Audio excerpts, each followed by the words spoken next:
বিকাশৰ 12 দিনৰ কাৰ্যসূচী লৈ আজি যোৰহাটত উপস্থিত হ'ল মুখ্যমন্ত্ৰী ডক্টৰ হিমন্ত বিশ্ব শৰ্মা। যোৰহাটত 220 কোটি টকাৰ প্ৰকল্প মুকলি কৰিলে মুখ্যমন্ত্ৰীয়ে। যোৰহাটত 12,500 জন মহিলাক মাইক্ৰ' ফাইনেন্সৰ ঋণ মুক্ত কৰাৰ ঘোষণা মুখ্যমন্ত্ৰীৰ। 50,000 টকালৈকে ঋণ লোৱা মহিলাক ঋণ মুক্ত ঘোষণা মুখ্যমন্ত্ৰীৰ। লগত বানত ক্ষতিগ্ৰস্ত 2,500 পৰিয়ালক চেক বিতৰণ কৰিলে মুখ্যমন্ত্ৰীয়ে আৰু 170 কোটি টকা ব্যয়েৰে অত্যাধুনিক পানী যোগান আঁচনিৰ উদ্বোধন। আজি যোৰহাটত ডক্টৰ হিমন্ত বিশ্ব শৰ্মা ডাঙৰীয়াই বিভিন্ন বিষয়ত কি ক'লে তেখেতৰ ভাষ্য পোনপটীয়াকৈ আপোনালোকলৈ আগবঢ়ালোঁ। জিলাতে সৰ্বাধিক দেখা পাইছিলোঁ। যোৰহাটৰ পিছত ডিব্ৰুগড়ত 8,351 গৰাকী, গোলাঘাটত 5,119 গৰাকী, ধুবুৰীত 4,592 গৰাকী আৰু ধেমাজিত 4,560 গৰাকী মহিলা এই ধৰণে লোন লৈ লোন ঘূৰাই দিব নোৱাৰা অৱস্থাত আছিল। সেয়েহে এই বিশেষ অনুষ্ঠানটোৰ আৰম্ভণি আমি যোৰহাট জিলাতে কৰিবলৈ সিদ্ধান্ত লৈছিলোঁ আৰু আজিৰ পৰা যোৰহাট জিলাৰ 12,667 গৰাকী আই মাতৃ লোনৰ বোজাৰ পৰা সদায়ৰ বাবে মুক্ত হ'ব আৰু এতিয়াৰ পৰা আপোনালোকে বেংকত গ'লে নতুনকৈ লোন ল'ব পাৰিব। আপোনালোকক আৰু বেংকে পুৰণা লোনৰ কথা নুসুধে। এতিয়াৰ পৰা আপোনালোকে বেংকত যদি আমি আজি আপোনালোকক যিখন চাৰ্টিফিকেট দিম সেই চাৰ্টিফিকেটখন লৈ বেংকলৈকে যায় ভৱিষ্যতে যদি লোন ল'ব খোজে আপোনালোকে আজিৰ পৰা লোনৰ বাবে যোগ্য বুলি বিবেচিত হ'ব। আৰু সেয়েহে আজিৰ দিনটোত প্ৰতিগৰাকী আই মাতৃকে মই অভিনন্দন জনাইছোঁ। এই আঁচনিখনৰ অতিকে প্ৰয়োজন আছিল এইবাবেই যে এই বছৰৰ ভিতৰতে আমি লাখপতি বাইদেউৰ যি আমি আঁচনি হাতত লৈছিলোঁ সেই আঁচনিখনো আমি ৰূপায়ণ কৰাৰ বাবে আগবাঢ়িম। অৰ্থাৎ এতিয়া আমাৰ ভেৰিফিকেশ্যনৰ কাম চলি আছে আৰু ভেৰিফিকেশ্যনৰ কাম শেষ হোৱাৰ পিছত আমাৰ বিধায়কসকলৰ ওচৰলৈকে তালিকাখন যাব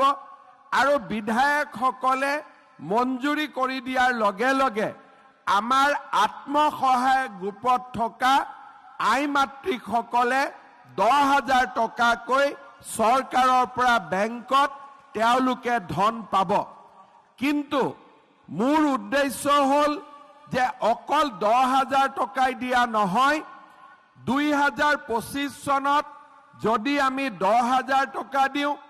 2026 চনত আমি আৰু 15,000 টকা দিয়াৰ লগতে বেংকৰ পৰাও আমি লোন দিয়াবৰ বাবে চেষ্টা কৰিম। আজি বিকাশৰ বাবে 12 দিন এই কাৰ্যসূচীটো যোৱা 11 তাৰিখে আমি গুৱাহাটী মহানগৰীত আৰম্ভ কৰিছিলোঁ আৰু সেই কাৰ্যসূচীৰ অংশ হিচাপে যোৰহাটত আজি আমি 3টা বিশেষ কাৰ্যসূচী ইয়াতে ৰূপায়ণ কৰি ৰাজ্যৰ বিশেষকৈ মহিলা সমাজক আমি উপকৃত কৰিছোঁ। এটা হ'ল যিসকলে মাইক্ৰ' ফাইনেন্সত 50,000 টকা পৰ্যন্ত ঋণ লৈছিল আৰু ঋণ উভতাই দিব পৰা নাছিলে, আজি চৰকাৰ তেওঁলোকৰ ঋণ আমি উভতাই দিলোঁ আৰু তেওঁলোকক আজি ইয়াত আমি চাৰ্টিফিকেট দিম যাতে ভৱিষ্যতে তেওঁলোকে বেংকৰ পৰা লোন আদি পাব পাৰে আৰু চৰকাৰী আঁচনিৰ পৰাও উপকৃত হ'ব পাৰে। দ্বিতীয়তে যোৱা বিগত বৰ্ষ আৰু যোৱা 23 চনৰ 2023 আৰু 2024 চনৰ প্ৰলয়ংকৰী বানপানীত যিসকলে ঘৰ হেৰুৱাইছিলে, পশুধন হেৰুৱাইছিলে, সাজ পোছাক বাচন বৰ্তন যাৰ আৰ্থিক ক্ষতি হৈছিলে তেনে ব্যক্তিসকলকো আমি আজি বান সাহায্য হিচাপে সমগ্ৰ অসমতে প্ৰায় 350 কোটি টকা বিতৰণ কৰাৰ কাম আমি হাতত লৈছিলোঁ আৰু যোৰহাট জিলাৰ ক্ষতিগ্ৰস্ত লোকসকলেও আজি ইয়াত উপকৃত হৈছে। ইয়াৰ লগতে যোৰহাট চহৰত বহু দিনৰ পৰা পানী যোগান সম্পৰ্কে ৰাইজৰ অভাৱ অভিযোগ আছিলে। আজি ৰাজ্য চৰকাৰে 170 কোটি টকা ব্যয় কৰি এটা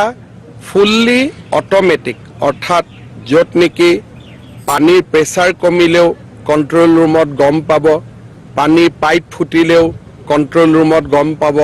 তেনেকুৱা প্ৰায় 170 কোটি টকা খৰচ কৰি ষ্টেট অফ আৰ্ট পানী যোগান আঁচনি এটাৰ কাম উদ্বোধন কৰা হ'ব। অলপ পিছতে আমি গৈ উদ্বোধন কৰিম। যোৰহাট জিলাত আজি প্ৰায় 15,000 মহিলা আজিৰ এই অনুষ্ঠানটোৰ জৰিয়তে উপকৃত হৈছে আৰু যোৰহাটৰ ৰাইজো পানী যোগান আঁচনিখনৰ পৰা উপকৃত হ'ব। 25,000ৰ পৰা 50,000 টকা কেইবাটাও স্লেব আছে। প্ৰথম যোৱাবাৰ আমি দিছিলোঁ যাৰ 1,000 টকাৰ পৰা 25,000 টকা ধাৰ মাৰিব পৰা নাই, তাত বেলেগ জিলা আছিলে। কিন্তু 25ৰ পৰা 50,000 টকা ধাৰ মাৰিব নোৱাৰা আটাইতকৈ ডাঙৰ সংখ্যাটো 12,500 মহিলা যোৰহাট জিলাৰ পৰা আছিল। আৰু আজিৰ পৰা এই গোটেই মহিলাসকল আজিৰ পৰা তেওঁলোক ঋণমুক্ত হৈ যাব। देखिए वो जो हम लोग सब चिंतित है। अभी भारत का फॉरेन सेक्रेटरी भी ढाका में गए थे, चर्चा शुरू हुए हैं। मैं विश्वास करता हूं कि मोदी जी अपना तरीका से इस स्थिति को सुधारने में कामयाब हो जाएगा। এতিয়ালৈকে একো প্ৰভাৱ পৰা নাই। যেতিয়া বাংলাদেশত প্ৰভাৱ পৰা আৰম্ভ হ'ব তেতিয়া দেখা যাব, কিন্তু বৰ্তমানলৈকে অসমত তাৰ কোনো প্ৰভাৱ পৰা আমি দেখা নাই। এটাই খালি যে যি ভিডিঅ' ওলাই আছে ফেচবুকত দেখা পাই আছে, তাৰ পৰা মানুহবিলাক দুখিত হৈ আছে, দুখ পাইছে মনত যে হিন্দু মানুহৰ ওপৰত কিয় ইমান অত্যাচাৰ হৈছে, কিন্তু তাৰ কোনো প্ৰভাৱ অসমত এতিয়ালৈকে আমি একো দেখা নাই। মই ইতিমধ্যে যোৰহাটৰ সভাত কৈয়ে আহিছোঁ, যোৰহাট নগৰৰ পানী যোগান আঁচনি এখন আমি কৰিম বুলি যোৰহাটত যেতিয়া কেবিনেট হৈছিল তেতিয়া আমি সিদ্ধান্ত লৈছিলোঁ। যোৰহাটৰ বিধায়ক হিতেন্দ্ৰনাথ গোস্বামী ডাঙৰীয়ায়ো বহুত দিনৰ পৰা লাগি আছিলে। ভাৰত চৰকাৰে আগবঢ়োৱা 50 কোটি টকা আৰু ৰাজ্য চৰকাৰে আগবঢ়োৱা 170 কোটি টকা, সৰ্বমুঠ 220 কোটি টকা ব্যয় কৰি আমি যোৰহাট জিলাত যোৰহাট নগৰৰ বাবে এখন সুন্দৰ পানী যোগান আঁচনি নিৰ্মাণ কৰাৰ বাবে সিদ্ধান্ত লৈছোঁ।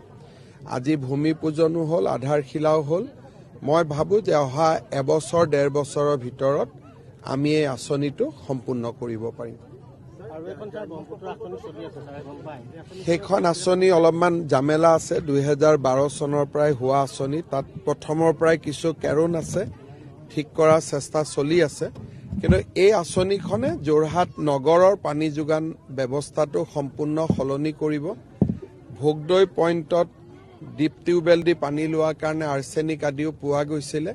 এতিয়া ব্ৰহ্মপুত্ৰৰ পানী আমি সংগ্ৰহ কৰি পানী যোগান কৰিম, গতিকে বিশুদ্ধ খোৱা পানীও পাব আৰু এই পানী যোগান আঁচনিখন অট'মেটিক হ'ব।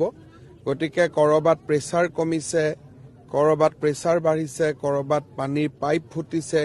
ইয়াত লগে লগে গম পোৱা যাব আৰু লগে লগে ব্যৱস্থা ল'ব পৰা যাব।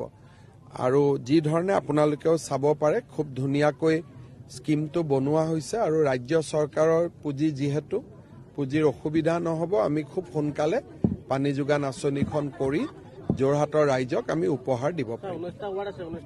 ইয়াত গোটেই 19টা ৱাৰ্ডে সামৰি লোৱা হৈছে। ইয়াত আৰু 19টা ৱাৰ্ডৰ অতিৰিক্তভাৱে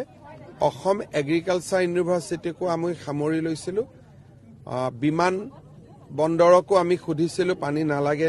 লাগিব নেকি, তেওঁলোকে নালাগে বুলি ক'লে। সেইকাৰণে আপ টু এগ্ৰিকালচাৰ ইউনিভাৰ্চিটি এই পানী যোগান আঁচনিখনে পানী দিব। যি দুগৰাকী ৰোগীক মেডিকেলৰ পৰা নি থৈ অহা হ'লে এগৰাকী কনিষ্ঠ চিকিৎসকে জিপেৰ সহায়ত 1200 টকা পৰ্যন্ত দিলে, কিন্তু সেইগৰাকী এতিয়া বৰ্তমানে তাত কৰ্মৰত হৈ আছে। তেওঁ থকা অৱস্থাত তদন্ত সেইটো কেনেকুৱা ধৰণে কৰিছে? মানে আপোনালোকে কি বিচাৰিছে? এই বস্তুটো আৰক্ষীয়ে যেহেতু গম পাইছিল জনোৱা হৈছিল আৰক্ষী কিন্তু বস্তুটো যদি তাৎক্ষণিকভাৱে তেওঁলোকে এনকুৱাৰী এটা কৰিলেহেঁতেন ইমান দীঘলীয়া পৰ্যায়লৈ নগ'লহেঁতেন মানে মই এটা বুজি পোৱা নাই মানে আপোনালোকে কি বিচাৰিছে মই এইটো কথা বুজি পোৱা নাই ভৱিষ্যতে এনেকুৱা ধৰণৰ ঘটনা নহওক ভৱিষ্যতে এনেকুৱা ধৰণৰ ঘটনা নহবৰ কাৰণে যোৰহাটত এনেকুৱা নিৰাশ্ৰয় ব্যক্তিৰ আশ্ৰয় স্থান এটা নিৰ্মাণ কৰিব লাগিব কাৰণ মেডিকেল বা হস্পিটেলত নিৰোগী মানুহক ৰাখিব পৰা নাযায় গতিকে মেডিকেলখন হ'ল ৰোগীৰ কাৰণে যদি ৰোগী যদি 2জন 3জন 10জন 12জন কৰি এনেকুৱা ব্যক্তি যদি থাকে আৰু জগা নাথাকিলে থাকিব ইমানজন ৰোগীটো তাত আৰু এডমিট হ'ব নোৱাৰিব বেমাৰী মানুহ আহিলে আমি চিকিৎসা কৰিব নোৱাৰিম সেইকাৰণে যোৰহাটত চৰকাৰ আৰু ৰাইজে লগ লাগি এনেকুৱা নিৰাশ্ৰয় ৰোগী থকাৰ ৰোগী নহয় নিৰাশ্ৰয় ব্যক্তি থকাৰ শিবিৰ এটা নিৰ্মাণ কৰিব লাগিব নহলে মেডিকেল কলেজো প্ৰেছাৰত থাকে এইমাত্ৰ এজন প্ৰেগনেন্ট মহিলা আহি গ'ল সিট নাই আকৌ এটেন্ডেন্টে হুলস্থুল কৰিব যে আমি কিয় মাটিত থাকিম সেইকাৰণে গোটেই বিষয়টো এটা অকণমান আমি আলোচনা কৰাতকৈ অলপ গভীৰ বিষয় গুৱাহাটী বা ডিব্ৰুগড়ত এনেকুৱা আশ্ৰয় শিবিৰ আছে কাৰণে মেডিকেলৰ প্ৰিন্সিপালে তালৈকে পঠাই দিয়ে ইয়াত পঠোৱা জাগা নাছিলে তাকে কৈছো এতিয়া আমি যোৰহাটৰ ৰাইজ আমি লগ লাগি এটা যদি আশ্ৰয় শিবিৰ কৰিব পাৰো তেতিয়ালে কোনেও কতো কাকো নপঠাব সেইকাৰণে আমি তেনেকুৱা এই গোটেই ঘটনাটোক এটা আমি শিক্ষা বুলি ল'ব লাগিব কাবাৰ ওপৰত একশন ললেতো চেজ হৈ নাযায় অহাকালি এতিয়া যোৰহাট মেডিকেলত এনেকুৱা এজন ব্যক্তি আছে যাৰ 3 বছৰ হৈ গ'ল এটা কি কৰিব আৰু মেডিকেলে ৰাখি থোৱা মানে এজন বেমাৰীৰ বিছনা এখন ৰাখি থৈ দিছে গতিকে বিষয়টো এটো এটা মানে অমুকক একশন লওক তমুকক লওক সেইটোৰ পৰিৱৰ্তে সকলোৱে লগ লাগি বিশেষকৈ আপোনালোকেও নেতৃত্ব ল'ব পাৰে এখন ৰাজহুৱা সভা পাতি যে ভৱিষ্যতে এনেকুৱা নহবৰ কাৰণে আমি কি কৰিব পাৰো আৰু তাৰ সমাধানৰ বাবে চৰকাৰে কি কৰিব লাগিব এই ধৰণে কথাটো পজিটিভলি লৈ যাব লাগিব কোন পেপাৰৰ সাংবাদিক মা কোন পেপাৰৰ সাংবাদিক ঠিক আছে কক কি আছে কি কৰিব লাগিব এতিয়া এইটো ভোগদৈপুৰীয়া এটা অঞ্চল বেজিজানখন যদি বন্ধ হৈ যায় নোহোৱা হৈ যায় খেতি পথাৰবোৰ একেবাৰে নহয় মানে খুলি দিব লাগিব হয় ঠিক আছে মই নলাতকেও সৰু হৈ গ'ল ঠিক আছে কথা এটা ক'লো গুৱাহাটী বৰাগাঁৱৰ যিটো ঘটনা হৈছিলে অক্টোবৰ মাহত দুৰ্গা মন্দিৰৰ যিটো বলৎকাৰৰ ঘটনা আজি 7জনক ধৰিছে ছোৱালীগৰাকীক আমি চিনাক্তকৰণ কৰিব পৰা নাই আৰু ছোৱালীগৰাকীক যদি চিনাক্তকৰণ কৰিব নোৱাৰো তেতিয়াহ'লে কেছটোত অসুবিধা হ'ব সেইকাৰণে আজি পুলিচে চেষ্টা কৰি আছে ছোৱালীজনীৰ আইডেণ্টিটিটো এষ্টাব্লিছ কৰাৰ কাৰণে টোটেল 9 গৰাকী অভিযুক্ত আছে 7 গৰাকীক আমি ধৰিছো বাকি 2 গৰাকীকো আমি ধৰি ল'ম আজিৰ ভিতৰতে স্যাৰ মন্ত্ৰীসভাৰ সালসলনি হ'ল আপুনি যেতিয়া সোমাই আহিছে প্ৰথম ভোগদৈ দলঙলৈকে যি 1 কিলোমিটাৰ পথ সেই পথটো ইমানেই জৰাজীৰ্ণ উপায় নাই আপোনাৰ গোটেই বাকি ৰাস্তাখিনি ভাল 1 কিলোমিটাৰ বেয়া আছিলে বিধায়কক আমি প্ৰত্যেক বছৰে কিবা পুঁজি দিওঁ তেওঁ ধৰি দিলে নহয় মই আহা কাৰণে ৰাস্তাটো ভাল হৈছে এইটোতো আনন্দৰ কথা হেতুলৈ কোনো অসুবিধা নাই ক'ৰ পৰা শিল দিব টকা যিখিনি দিব এমএলএ বিতৰণ কৰি দিয়ে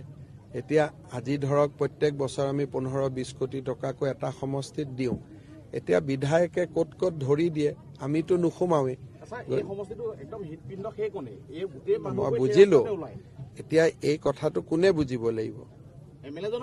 এমএলএ জনে বুজিব লাগিব আপোনালোকে বুজিব লাগিব অহা বাৰু টকা পাব হিতেন্দাই ধৰি দিলে ৰাস্তাটো কৰিব দেৰগাঁও ভৱেন ভৰালীয়ে ধৰি দিব লাগিব এতিয়া এই বছৰো আমি ভৱেন ভৰালী কিমান কৈ দিছো পাৰ সমষ্টিত 15 কোটি টকা দিছো এতিয়া তেখেতে যদি বুজি পায় যে এইটো হৃদপিণ্ড তেওঁ ধৰি দিব আৰু এই তেওঁ মানে আমি এক মিনিট আমি মুখ্যমন্ত্ৰী পৰ্যায়ত ৰাস্তা নাচাওঁ সমষ্টি চাওঁ আৰু অসমৰ সকলো সমষ্টিকে সমানে আমি টকা দি দিওঁ তাৰ পিছত সমষ্টিৰ বিধায়কজনে ক'ত পুঁজিটো ধৰিব এইটো তেওঁলোকৰ ওপৰত কথা আপোনালোকে তেওঁৰ লগত পাতি ল'ব তাৰ ৰাজনৈতিক কথা এটা সুধিলো যে মন্ত্ৰীসভাৰ সাল সলনি বা বহুতক নতুন নতুন দায়িত্ব দিয়া হ'ল খুব সকলোৱে আদৰণি জনাইছে তেনে সময়তে ভূপেন বৰাই কিছু সময়ৰ পূৰ্বে সংবাদ মাধ্যমৰ আগত কৈছে যে যিসকল মন্ত্ৰী দিয়া হৈছে তেওঁলোকে দবা মন্ত্ৰী মুখ্যমন্ত্ৰীয়ে কৰিলেহে কৰিব পাৰে মুখ্যমন্ত্ৰীটো ময়ে না ময়েতো কৰিব লাগিব বেলেগ একো কামেই কৰিব নোৱাৰে বেলেগে যি কৰক নকৰক ভাল হওক বেয়া হওক গালিটোতো ময়ে খাম গতিকে ময়ে কৰিব লাগিব গতিকে মই যদি কৰি থকাৰ কাৰণে 1.5 লাখ ল'ৰাই বিনা পইচাত চাকৰি পাইছে মই যদি কৰি থকাৰ কাৰণে আজি ইমান ধুনীয়া ৱাটাৰ ছাপ্লাই স্কিম হৈছে মই যদি কৰি থকাৰ কাৰণে 30 লাখ মহিলাই 10 তাৰিখে ৰাতিপুৱা বেংকৰ একাউণ্টত টকা পাইছে আপত্তিটো কি আছে মই যদি কৰি থকাৰ কাৰণে জিলাই জিলাই বিশ্ববিদ্যালয় হৈছে জিলাই জিলাই মেডিকেল কলেজ হৈছে জিলাই জিলাই ব্ৰহ্মপুত্ৰৰ ওপৰত দলং হৈছে ভূপেন বৰাইতো মোক নোবেল বঁটাই দিব লাগে কাম হৈ যাব 2 দিনতে নতুন টেণ্ডাৰ যিবোৰ কাম হৈছে তাৰ 80% পবিত্ৰ উত্তৰাময় এজন ঠিকাদাৰে পায় ইমানেই কৈছে আপোনালোকো একোজন সাংবাদিক হয় যি প্ৰশ্ন মুখ্যমন্ত্ৰীক সুধিব লাগে তাকেই সোধক মই আপুনি মোক ৰাহুল গান্ধীৰ ওপৰত সোধক নৰেন্দ্ৰ মোদীৰ ওপৰত সোধক অমিত শ্বাহৰ ওপৰত সোধক এটা পবিত্ৰ দত্তৰ ওপৰত মই কেনেকৈ উত্তৰ দিব পাৰোঁ আপুনিয়ে কওকচোন বিধায়কজনক নাপালে অহাবাৰ ভোট নিদিব চিম্পল কথা যাৰ ৰাইজেতো ৰজা নহয় যাক নাপায় 5 বছৰৰ পিছত তাক হৰুৱাই দিব চিম্পল কথা যাম এতিয়া যাম গতিকে গণতন্ত্ৰ ৰাইজে ৰজা যি বিধায়কক তেওঁক আকৌ ভাল পোৱা মানুহ থাকিব আকৌ কোনোবাই জিকায়ো দিব গতিকে যিটো হয় এইটো বাকচতে গম পাম বহুত মানুহক সাংবাদিকে বেয়া বুলি কৈ থাকে ইলেকশ্যনত আকৌ 1 লাখ ভোটত জিকি যায় গতিকে ভাল বেয়া মই ইয়াত প্ৰমাণ কেনেকৈ দিম মইতো ইয়াৰ ভোটাৰ নহয় গতিকে কোনোবাই দুৰ্নীতি কৰিছে কাগজখন দিলে মই চাই দিম লগে লগে কিন্তু এনেকৈ এতিয়া কোনোবা পবিত্ৰ দত্তৰ ওপৰত প্ৰশ্ন কৰিছে ইঞ্জিনিয়াৰজনে ভৰিত ধৰে এতিয়া অসমীয়া মানুহে যদি কাৰোবাৰ ভৰিত ধৰে এই মানুহজনক মই কি ক'ম মোৰতো কোনো উত্তৰ নাই যদি ইঞ্জিনিয়াৰিং কলেজত ইঞ্জিনিয়াৰ পাছ কৰা মানে কি অসমৰ আটাইতকৈ মেধাৱী ষ্টুডেণ্ট নহয় জানো ডাক্তৰ ইঞ্জিনিয়াৰটো চবেই হ'ব নোৱাৰে এতিয়া আটাইতকৈ চোকা ল'ৰাজনে যদি কাৰোবাৰ ভৰিত ধৰে মইনো কি উত্তৰ দিব পাৰোঁ কওক হয়নে ৰেলৰ লগত কিবা এটা চলি আছে জানুৱাৰী মানত হৈ যাব লাগে জানুৱাৰী ফেব্ৰুৱাৰী